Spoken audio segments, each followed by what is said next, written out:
Questions of settler colonialism in the U.S. The question of settler colonialism and its place in the web of contradictions in the U.S. have resurfaced, and of the Communist Party's position, so it bears addressing. Without a concrete answer to these questions, our party's ability to help build a mass movement and unite the working class will be weakened significantly. Settler colonialism is a form of colonialism that is different from regular or franchise colonialism. Rather than wanting to exploit the indigenous population like in franchise colonialism, settler colonialism seeks to drive an indigenous population off their land by any means necessary and exploit it for the profit of the private owners of the means of production. The United States was formed on a settler colonial basis. What is a more disputed question, however, is whether settler colonialism still exists. It should be clear that settler colonialism still exists in this country, exemplified by indigenous communities' constant and ongoing struggle against it and for their rights and sovereignty. Indigenous communities have to fight for recognition of their treaties, defend from environmental degradation by illegal pipelines, medical and police malpractice and racism, theft of community resources with legal rights totally disregarded. The Trail of Tears and the near extinction of the buffalo serve as examples of historical atrocities committed by settler colonialism, though it should be stressed that settler colonialism is not an event, but actually a structure of oppression. Individual settlers were incentivized to settle land based on price, entrepreneurship, and the competition with other sources of labor, such as the influx of immigrants and slaves.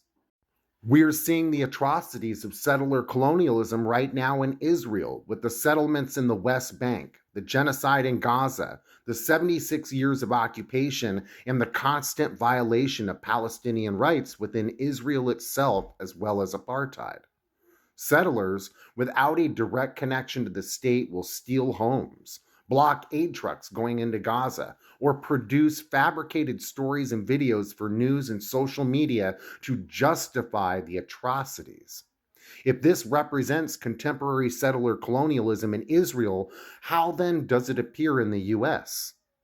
It must be stressed that settler colonialism laid the basis for the further development of capitalism as a mode of primitive accumulation, and settler colonialism only came into existence due to the development of capitalism and the pursuit of profit. Capitalism drove the process of settler colonialism. However, as Lenin noted, American capitalism developed at a rate never seen before, and ultimately, as settler colonialism closed the frontier and indigenous people were driven onto reservations and more of their land became occupied, settler colonialism as a system began to shrink. The amount of land relations to be destroyed and exploited became increasingly small. As monopoly capitalism developed within the U.S., settler colonialism evolved within the context of this development. The enforcement of colonial law no longer was done by individual settlers, but by the capitalist class. It became primarily driven not by the homesteader and the pioneer, the petty landowners of the 18th and 19th centuries, but the big landowners of agricultural and industrial capital.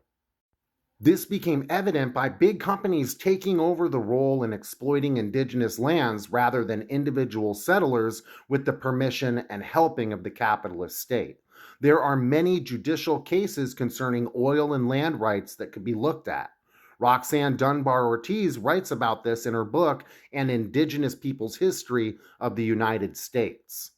By the 20th century, settler colonialism had done its dirty work by almost wiping out the indigenous population. From the population of over 60 million before Columbus's voyage in 1492 to 237,196 in 1900. The struggle against settler colonialism and capitalism became increasingly intertwined, more so than ever before. This leads into the most controversial question: Who constitutes a settler in the United States today? Are all workers that look like me settlers, as some believe? We first have to understand what it means to be indigenous and what it means to be a settler, as these two social relations are linked to each other through the dynamics of settler colonialism. Nick Estes, a citizen of the Lower Brule Sioux tribe, said in Our History is the Future regarding the history of our people. Next to the maintenance of good relations within the nation, an individual's second duty was the protection of communal territory. In the East, the vast wild rice paddies and the seasonal farms that grew corn, beans, and squash demarcated Dakota territory. In the West, Lakota territory extended as far as the buffalo herds that traveled in the fertile Powder River country. For Dakotas, Lakotas, and Nakotas, territory was defined as any place where they cultivated relations with plant and animal life. This often overlaid and was sometimes in conflict with other indigenous nations. With this, we can conclude that indigeneity is a social relation defined by persistence of long-standing communal links and indigenous identities in a specific place. The relationship to a specific homeland or territory is important, but the loss of direct ties to land does not rule out indigeneity. Rather, the continuity of belonging to a particular mode of life and community is essential. A settler is one who is outside these land relations and plays an active role in negating them.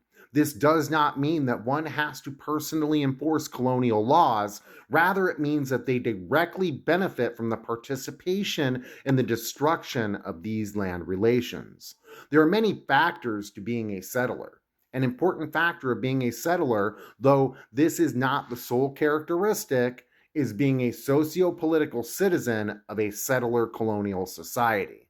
This means that in law and in social practice, one has the full rights of belonging to the settler-colonial nation and is recognized as such in ideology. The question arises, what does it mean to be a socio-political citizen in the US? What does that entail and what defines it? If we go based solely on race lines, arguing that being is what makes one a socio-political citizen, and therefore all people are settlers, then we have to ask, what about the black bourgeoisie? We could go based solely on class lines to define this, but that also carries contradictions. What about those who objectively enforce colonial laws but aren't bourgeois, like the police or the army? All these factors have varying weights, but none are the sole or main characteristic of being a settler, as they're all important and interact with each other. Being a settler depends on actively exploiting a dominant population and active use of land, expropriating their agriculture and laboring them upon their soil. Even with the force of its armies, the capitalist class could not have completed the task of violence on its own. There was simply too much to be done. In that sense, being a settler played a unique role. As we witnessed later in Klan deputies and today's armed West Bank settlers, it was an early manifestation of a fascist paramilitary that was de facto supported by the state. It has evolved in the current context of the development of monopoly capitalism in the US. The capitalist class are very much settlers as they directly profit from the destruction of indigenous land relations and the violation of their sovereignty and drive settler colonialism in the US. Those who are part of arms of the state, such as the army or police, are settlers as they are involved and work within a system which personally enforces colonial laws. And soldiers and officers harass tribal members daily, and incarceration rates for Native American people are 4 times higher than the rate of people. Native women are particularly targeted. If workers aren't settlers, what are they? For the answer to this question and so much more, you're going to have to read this article for yourself. Let's end with this excerpt. All of this ultimately leads us to the conclusion that to end settler colonialism in the United States, realize self-determination for indigenous nations, and decolonize the US, capitalism itself must also be ended. Socialism cannot be realized without decolonization. Now go to People's World and read this article in its entirety for yourself. Solidarity.